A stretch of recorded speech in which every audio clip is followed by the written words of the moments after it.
जय श्री गणेशाय नमः. अविघ्नमस्तु. आई कुलस्वामिनी माते की जय. जय श्री गुरुदत्त श्री स्वामी समर्थ महाराज की जय.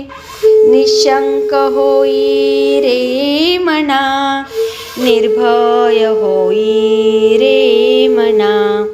प्रचंड स्वामी बळ पाठीशी, नित्य आहे रे मना.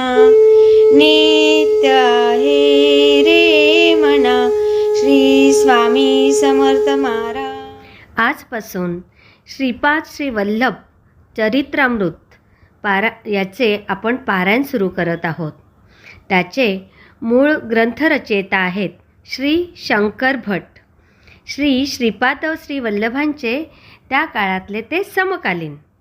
शंकर भट लिखित तेलुगू प्रत उपलब्ध करून दिलं ती श्री मल्लादी गोविंद दीक्षितुल्लू भीमावरम यांनी, आणि त्याचे मराठी अनुवाद केला आहे श्री हरिभाऊ जोशी निटूरकर, म्हणजे भाऊ महाराज. हे हैदराबादचे आहेत. आणि आता सादर करत आहेत सोनलताई. श्री स्वामी समर्थ. नमस्कार. श्री स्वामी समर्थ. जय जय स्वामी समर्थ.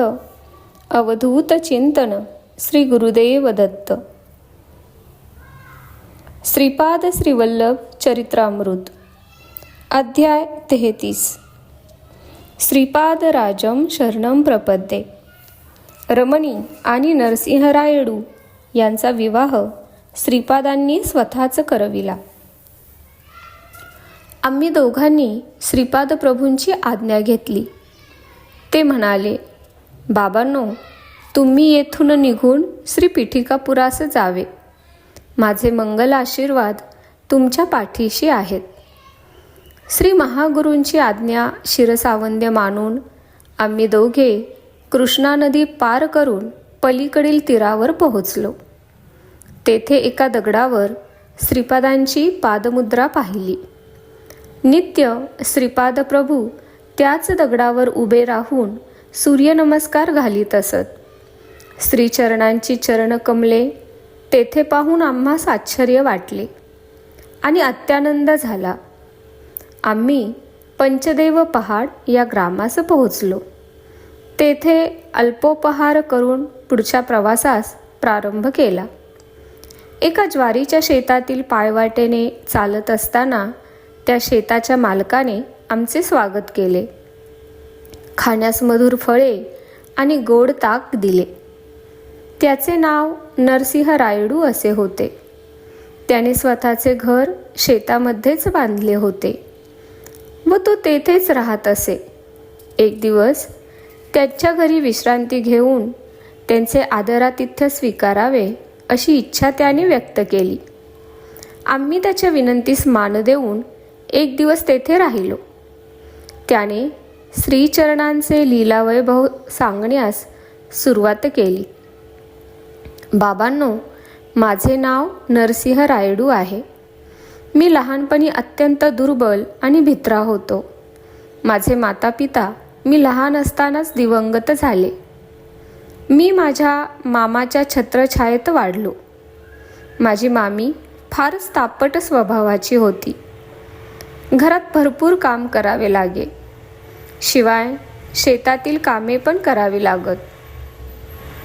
माझ्या मामाची एक मुलगी होती. तिचे नाव रमणी असे होते. तिचे सौंदर्य पूर्ण गावातील आमच्या कुलस्थांच्या सगळ्या मुलींपेक्षा अपूर्व होते. ती सद्गुण संपन्न असून तिच्यात देवभक्ती होती. श्रीकृष्णाला ती आपले आराध्य दैवत मानित असे. माझी मामी मला शिळे अन्न खाण्यास देत असे. हे तिला सहन होत नसे. माझा आहार फार स्वल्प होता. माझ्याबद्दल आदर असा घरात कोणाच नव्हताच. कामाचा मात्र पहाडच असे. चोरून रमणी मला ताजे अन्न आणि मधुर फळे आणून देत असे. कधी ते माझ्या मामीच्या दृष्टीस पडल्यास माझ्याबरोबर तिची सुद्धा पूजा होत असे. माझे मामा स्वभावाने फार चांगले होते, परंतु बायकोपुढे त्यांचे काहीच चालत नसे. तिच्यासमोर ते असमर्थच होते. कधीकधी माझी मामी आमच्या कुलस्थातील माझ्यापेक्षा बलवान मुलांना बोलावून मला मारायला सांगत असे. माझ्या या दुर्बलतेमध्ये मारहाणीने दुर्बलता आणि भित्रेपणा अधिकच वाढला. माझ्यापेक्षा वयाने लहान पण सशक्त मुलांसमोर सुद्धा मी असमर्थ, असहाय्यच वाटत होतो. ते माझी टिंगल करीत मला अशा प्रकारे कष्टमय जीवन जगावे लागत होते. आमची रमणी सौंदर्यवान असल्याने गावातील आमच्याच कुलातील सगळ्या युवकांची तिच्याशी लग्न करण्याची इच्छा होती, परंतु तिला माझ्याशी लग्न करावयाचे होते. माझ्याजवळ पैसा अडका तर नव्हताच, शिवाय दुर्बल शरीर आणि भित्रा स्वभाव, यामुळे ते कसे जमणार हा प्रश्नच होता. आमचे मामा धनवान श्रीमंत होते. ते स्वभावाने चांगले होते, पण त्यांना पैशाची फार आशा होती. मामी दुष्ट होती, परंतु तिची स्तुती केली की ती फसत असे. आमची रमणी कसेही करून मीच तिचा पती व्हावा अशी श्रीकृष्णाजवळ दररोज प्रार्थना करीत असे. एकदा आमच्या गावात एक ढोंगी साधू आला. तो कालीचा भक्त असून भूत, भविष्य आणि वर्तमानाचे त्याला ज्ञान आहे असा साऱ्या गावात प्रचार झाला. त्याच्याजवळ भूत, भविष्य जाणण्याची विद्या होती. गावात त्याने सांगितलेले भविष्य 100% खरे झाले होते. आमच्या मामीवर त्याने माया केली आणि तिला घरात काली पूजा करावी असे सांगितले. सगळी तयारी करून घेतली. त्याने रमणीची पूजेतील कृष्णाची मूर्ती घराच्या बाहेर फेकून देण्यास सांगितले. त्या गोष्टीला मामीने होकार दिला. रमणी तळमळू लागली, विलाप करू लागली, परंतु सगळे काही व्यर्थ झाले. त्या ढोंगी साधूने पूजेस सुरुवात केली. अनेक कोंबड्यांचा बळी दिला. त्या कोंबड्यांच्या रक्ताने सारे देवघर भगवेनासे झाले. घरात माणसांच्या कवटी, स्मशान साधना सामुग्री सुद्धा ठेवण्यात आली. ती पूजा परिपूर्ण झाल्यावर या घरात एके ठिकाणी विशेष अपार धनलाभ होईल, या संपत्तीने या कुटुंबात ऐश्वर्य संपन्नता नांदेल असे सांगून त्या ढोंगी साधूने सर्वांना विश्वासात घेतले. त्या साधूस वशीकरण विद्या अवगत होती. त्या विद्येच्या सहाय्याने आमच्या रमणीचे शीलहरण करण्याचे त्याने योजिले. त्यासाठी तो चित्रविचित्र पद्धतींच्या पूजा घरीत करत असे. त्यामुळे रमणीची प्रकृती क्षीण होत गेली. तिच्या वागणुकीत पण फरक पडला. अर्ध्या रात्रीच्या वेळी ती रक्तपान करू लागली. कोंबडे, बकऱ्या मारून तिला ते रक्त देण्यात येत होते. तिच्या अंगात कालिका मातेचा प्रवेश झाला आहे, त्यामुळेच ती रक्त पिते. रक्ताशिवाय माता शांत होत नाही आणि अपार संपत्ती पण मिळणार नाही. तिच्या अंगातील कालिका माता निघाल्यास ही कन्या पूर्ववत होईल असे त्या साधूने सांगितले. घरात विभीत्सपणाला ऊत आला होता. अचानक घरातील स्वयंपाक केलेले भांडे विहिरीत पडत होते. अर्ध्या रात्री घरात माणसांचे सापळे दिसत, तसेच चित्रविचित्र आकार दिसत आणि अक्राळ विक्राळ आवाज ऐकू येत. आमचे घर स्मशानभूमीसारखेच दिसत होते. त्या साधूला घरातून पेटाळण्याचे धैर्य आमच्या मामामध्ये नव्हते. हे कष्ट थोडे दिवस सहन केल्यास अपार संपत्ती मिळेल या आशेने मामी दिवस काढत होती. एकंदरीत गोंधळून जाण्यासारखी आणि चिंताजनक परिस्थिती होती. अचानक एके दिवशी रात्रीच्या वेळी तो साधू रमणीजवळ गेला. तिचे वशीकरण झालेलेच होते. ती सांगितल्याप्रमाणे ऐकेल आणि आपली इच्छा पूर्ण करील या विचाराने तो साधू तिच्याकडे आला आणि तिच्या अगदी समीप गेला.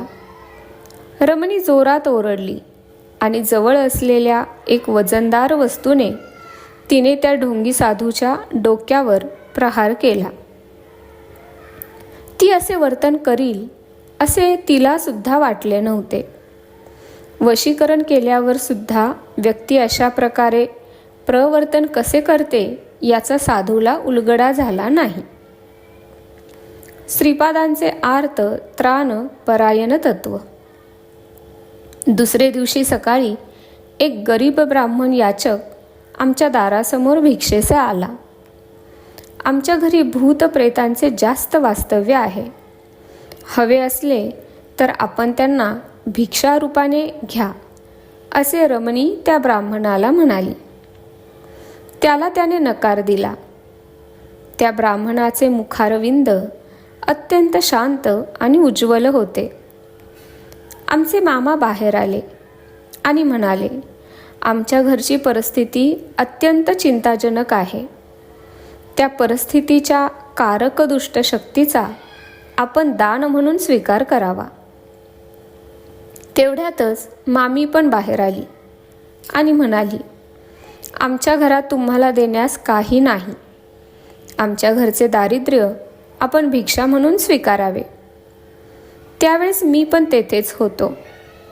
मी म्हणालो, स्वामी, माझ्याकडे वंश पारंपरिक असलेले एक चांदीचे ताईत आहे. आपली संमती असेल तर तो ताईत मी अर्पण करतो. ते भिक्षा म्हणून स्वीकारावे. त्याचा त्याने स्वीकार केला. इतक्यातच ढोंगी साधू स्मशानातून माणसांचे कपाल घेऊन आला. तो अट्टाहासाने म्हणाला, अरे भिक्षुक ब्राह्मणा, तू नाकारलेस तरी मी ह्या मानव कपालाची भिक्षा घालीन. तिचा स्वीकार कर. त्या ब्राह्मणाने त्या भिक्षेचा अस्वीकार केला.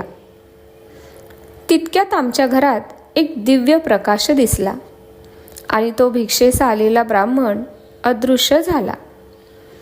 त्या दिव्य प्रकाशामुळे ढोंगी साधूच्या सर्व अंगाची भयंकर आग होऊ लागली. त्या प्रकाशातील किरण रमणीवर पडले आणि ती एकदम पूर्ववत झाली. मामीला पक्षवात होऊन ती धरणीवर पडली. मामांना भीतीने सर्वांगास कापरे भरले. मला मात्र विपरीत धैर्य आले. माझ्या शरीरात शक्तीचा प्रवेश होऊन माझे मलाच मी अत्यंत बलवान वाटू लागलो. त्या मांत्रिकाच्या तोंडातून सारख्या रक्तधारा वाहू लागल्या आणि त्याच्यातील सर्व शक्तींचा नाश झाला. त्या दिव्य तेजोमय प्रकाशाचे एक मानव रूपात रूपांतर झाले. ते आर्तत्राणपरायण समस्त देवी देवता स्वरूपी आदि मध्य आणि अंतरहित असलेले दिव्य भव्य तेजोमय स्वरूपाचे श्रीपाद श्री वल्लभच होते. श्रीपाद श्री वल्लभ म्हणाले, काली माता खरे पाहता मानवात लपलेल्या काम क्रोधादी राक्षसांचा ध्वंस करते. ती कोंबड्या बकरे वगैरे कधीच मागत नाही. या प्राणमय जगातील राक्षस शक्तीच कालिका रूप धारण करून निरनिराळ्या प्राण्यांचे बळी मागते. खऱ्या खऱ्या कालीमातेची शुभलक्षणे प्रेम, शांती, दया वगैरे असतात. या प्राणमय विश्वातील राक्षसी शक्ती, असुरी शक्ती, भूत प्रेतादी शक्ती आम्ही देवता आहोत असे सांगून शूद्र विद्येचे प्रदर्शन करतात. शूद्र मांत्रिक त्यांची उपासना करून या लोकात भलतेच उपद्रव निर्माण करतात. या जगातील निरनिराळ्या प्रेतात्म्यांना देवता शरीर धारण करता येते, हे लक्षात ठेवा. पण त्या देवतेची दैवशक्ती मात्र त्यांना नसते. श्रीपाद प्रभू पुढे म्हणाले, धर्मरक्षणार्थ माझा जन्म होतो असे मी वचन दिले आहे. त्याला अनुसरून धर्मसंस्थापनार्थ श्रीपाद श्रीवल्लभांचा अवतार झाला आहे. हा अवतार दया, क्षमा, शांती, प्रेम, करुणा अशा अनंत शक्तींचे मिश्रण आहे. आमच्या घराची शुद्धी करून ढोंगी साधूला पिटाळून लावले. श्रीपादांच्या अनुग्रहाने मामी बरी झाली. श्रीपादांनी आम्हाला आशीर्वाद देऊन माझा आणि रमणीचा विवाह स्वहस्ताने केला. तेव्हा ती जेमतेम 12 वर्षांची मूर्ती होती. श्रीप्रभूंचे वास्तव्य श्री पिठिकापुरातच होते. माया रूपाने ते पंचदेव पहाड या ग्रामात सुद्धा राहत. त्यांनी आम्हास ह्या अक्षता दिल्या होत्या. शंकर भट आणि धर्मगुप्त या नावाचे 2 जण येतील, त्यांना थोड्या थोड्या अक्षता द्याव्या असे त्यांनी सांगितले होते. आहा, किती लीलामय स्वरूप आहे श्रीपाद श्रीवल्लभांचे. श्रीपाद श्रीवल्लभांचा जय जयकार असो. अशा प्रकारे अध्याय 33 समाप्त. श्री स्वामी समर्थ. जय जय स्वामी समर्थ. अवधूत चिंतन. श्री गुरुदेव दत्त. धन्यवाद. ते मला कमेंटमध्ये नक्की सांगा. आणि व्हिडिओ आवडला असेल तर लाईक, शेअर आणि सबस्क्राईब करायला विसरू नका. आणि हो, तुमचेही असेच काही अनुभव असतील तर ह्या दिलेल्या नंबरवर रात्री 9 ते 10 ह्या वेळेमध्ये तुम्ही शेअर करू शकता. श्री स्वामी समर्थ. श्री स्वामी समर्थ.